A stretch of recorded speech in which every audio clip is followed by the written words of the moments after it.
Hey guys, it's Ryan here with the Hobbies of Man. Once again, today we have another episode of the Sword and Sorcery Book Club. Today we're looking at Savage Sword of Conan, number 8. And this is a massive book.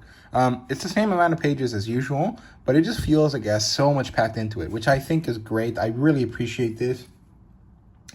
It is definitely a step up in the content proposition or the value proposition of the book compared to some of the previous ones. Like, I think the only other one that had as many stories or felt as large was issue 4. And some of the stuff that we've gotten before just didn't feel as impactful as some of the stuff here, which is pretty interesting. I'm not really sure why it feels like that, but it just feels like this one really packed in as much as it could. I do have one quibble with this, and this is that there's some bad quality control here. I don't know if you guys had this issue too, but I definitely had this problem here where the cut made to the edge of this was not good, and it means that the back of this is hanging over beyond the edge of the book, whereas the front is actually less than the edge of the book, which, is whatever. It's not that big a deal, but if I'm paying $7 for this, I want it to be $7 perfectly spent dollars, and quality control issues like this definitely make it not worth the money, right? So yeah, here we have a nice Alex Hurley painting here in the back, and this nice painting here in the front by Joe Jusko, which is quite nice. I like it. It I think it's supposed to reference the A Witch Shall Be Born story, but it also is kind of like a reference to different mythological stories, right? Like, I think Prometheus was tied like this when he gave fire to humans. I think Loki was tied like this in some reason for whatever stuff that he did. And of course, this is almost also kind of like a crucifixion. So there's definitely a lot of kind of religious undertones there. So we open up the book here with some ads, and then with a Doug Braithwaite illustration here. This is a great pinup. It does have a lot of classic Frazetta vibes, and I think a lot of them that are in this book today happen to feel like that, right? This has a very interesting posing, and I really like it. I think it's quite good. We have the normal introduction stuff here. This is a pretty cool bit from the first story, and then this is a nice scene from one of the later stories. So here we have all of this. Again, lots of page numbers, no actual page numbers in the book. I'm not really sure why this is super necessary, but it exists. The meeting chronicle, like always, and then the story opens up here immediately. This story is by Dennis Culver and Chris Burnham, and it's called, let's see here, something about the Vermin Queen. It's called Treasure of the Vermin Queen. And this is a story about a fact that Conan didn't really go on a good adventure here, an adventure that was worthwhile.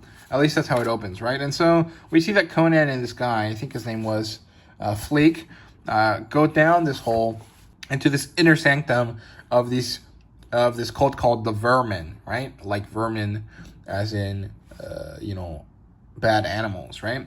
And they're doing this possession as they're going to give a woman as sacrifice, right? And it turns out that there is no treasure in this, that Fleek got Conan to come here, under lies in order to get him to help him save his beloved girlfriend, who is about to be sacrificed to the Vermin Queen, right? And Conan and Fleek end up fighting these vermin, and when the vermin say that they have treasure, Conan thinks that maybe there is something here for him, but they get overrun. They end up falling into this pit, and within this pit is the Vermin Queen, and apparently the treasure here is actually her and her offspring, right? Which are these nasty little creepy baby things that we'll see in just a second here.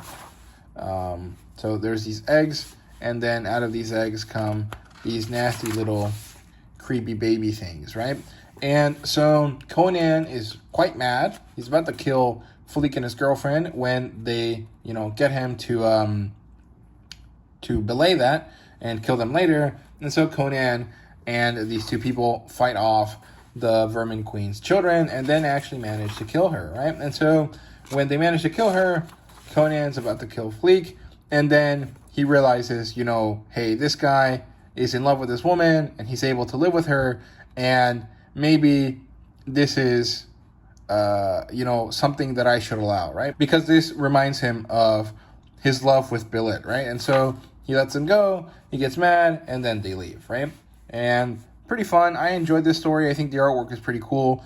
It's not quite my favorite, but I did like it.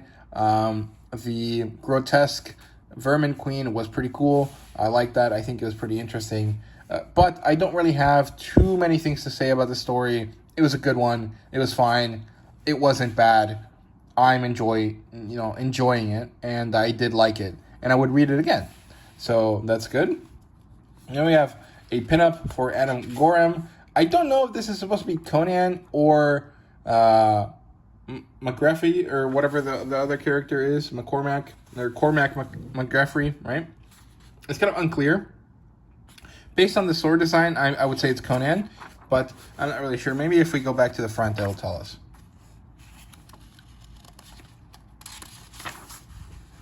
Yeah, I guess they're all Conan this time, which is cool, but maybe we should have some pinups for other characters.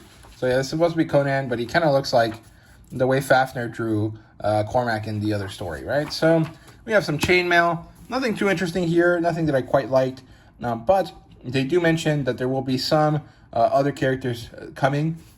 Apparently, Sailor Steve Costigan will show up in issue 10. Mike the Bulldog, which is a boxing character, if I remember correctly, will show up at some point. And there will be a Cole story here and there eventually, right? Then we transition over to the second story here, which is called When I Was Young, I Met a King. And this is a really beautiful illustration. I really like the way that this is drawn. I feel like sometimes maybe it should have been in color. Like the color would have made it pop more, but maybe that's not really true because this works so well because it's in black and white, right? In this kind of monochrome style, right? This is written by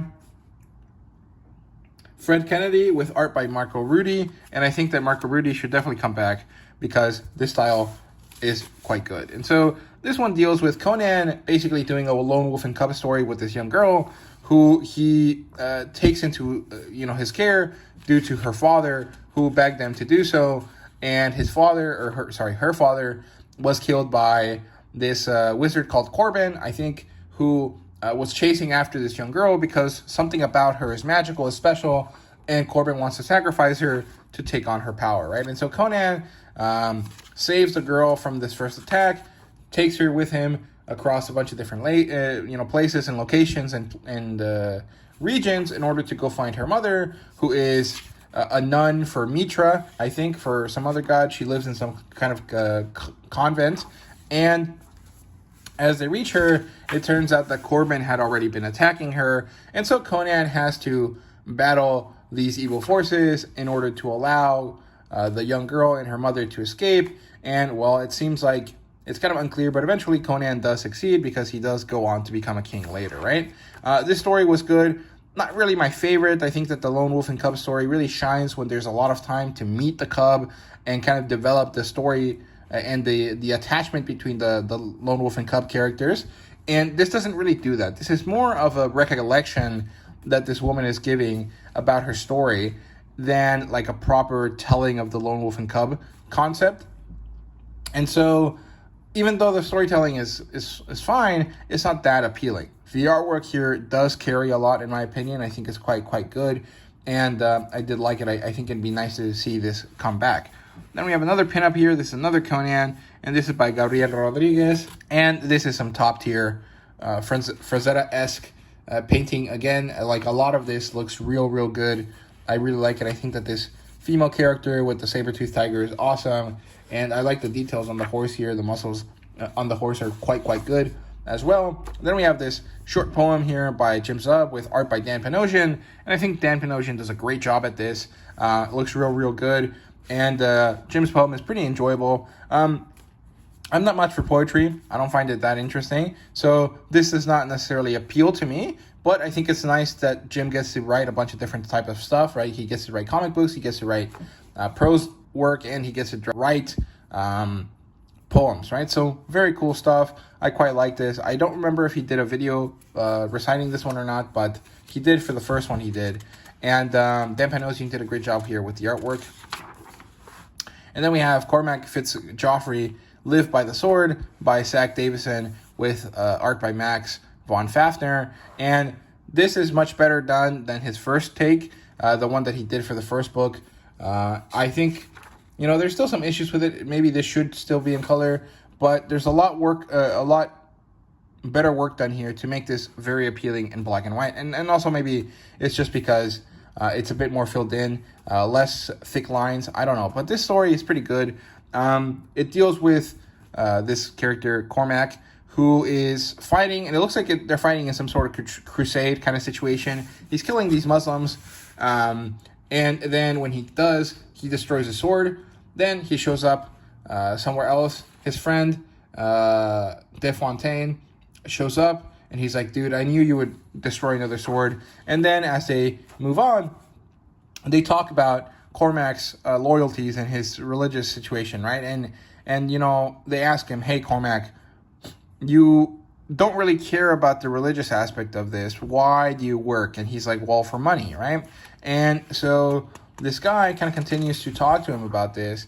And Cormac is like, I don't really know what religion I am. I don't believe in any of them. I think that maybe the religion of my ancestors was right? Like the religion of the Picts, right? Which is what Cormac descends from, if I remember correctly. And this is when this guy, De Fontaine, realizes, oh, okay, well, I guess I have to do this, right? And so it turns out that the guy that he worked for is contracting him to kill Cormac, because if Cormac can be paid to fight for him, he can be paid to fight against him, right? And Cormac is too powerful a warrior to allow under anyone else's control, and so it's time for him to die, right? And Cormac understands this quite clearly, quite easily, and they have a quick battle here. And of course, Cormac beats this guy.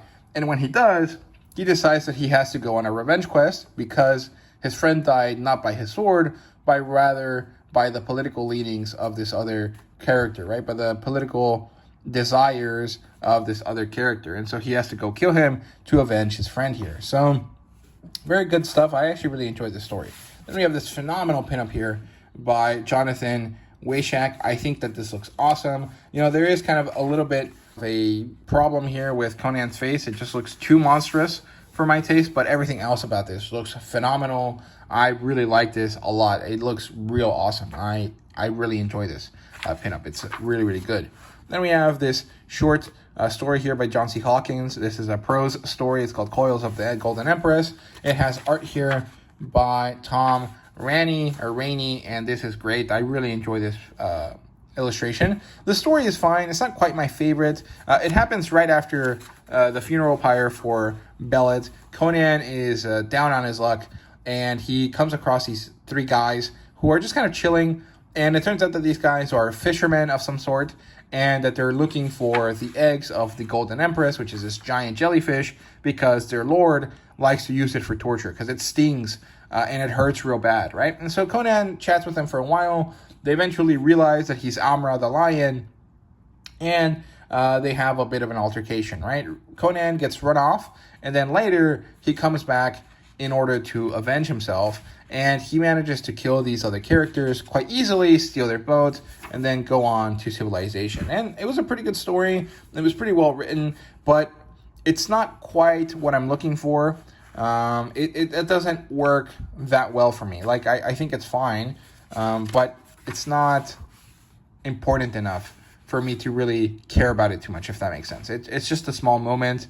It's not that special, in my opinion. But it's John C. Hawking. He's pretty good at writing, so there's nothing technically wrong with this. It just didn't appeal to me. And then we have this last story here, The Wuthering by Liam Sharp. And this is kind of another take on the Frostgiant's daughter, basically. So Conan is walking through this forest, and then he meets this character, and I love the artwork here. It's phenomenal. It's really, really beautiful stuff. And he meets this other character here who is a Northman. I think he's an Aesir. He's supposed to have red hair. I'm pretty sure that's the Aesirs, right? The Vanniers are the blonde-haired ones. I'm pretty sure. Quote me or correct me if if I'm wrong.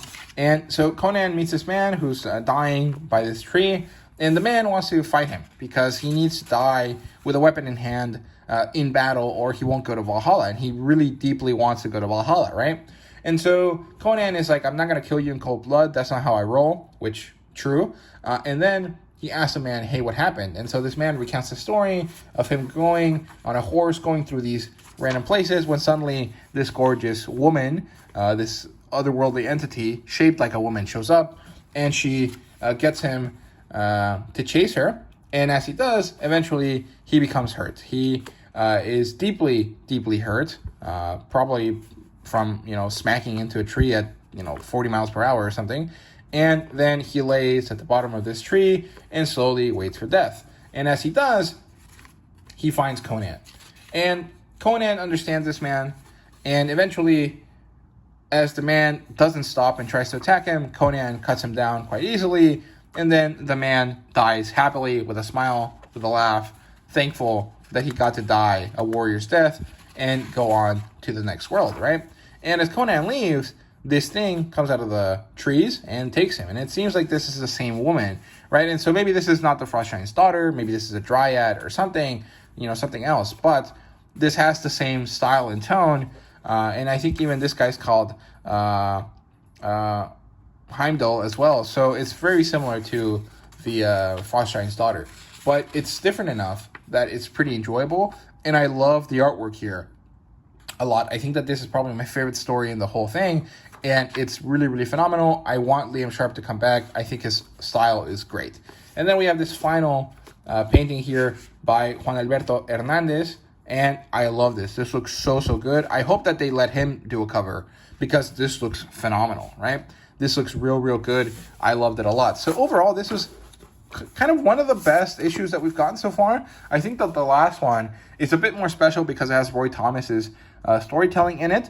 But in terms of like general enjoyment, I think that this might have been one of the best ones. It's kind of hard to remember all of them in sequence. I would probably say the one with the werewolf story was my favorite. This is probably second, and then issue 7 is probably third, because I really do like, or maybe the Roy Thomas one, issue 7 is second, and this one's third, because in that one I really loved the Breckenridge Elridge story, and I also really enjoyed the first story by Roy Thomas, right? Where here I think I maybe enjoyed the pinups and one of the stories a lot, whereas everything else was give or take for me. But this is a great issue. I really, really liked it. I think that it was phenomenal. Definitely pick it up. Get your hands on it as much as, as soon as possible, and give it a go. So, yeah, thank you guys so much for watching. I hope you guys enjoyed, and see you guys next time.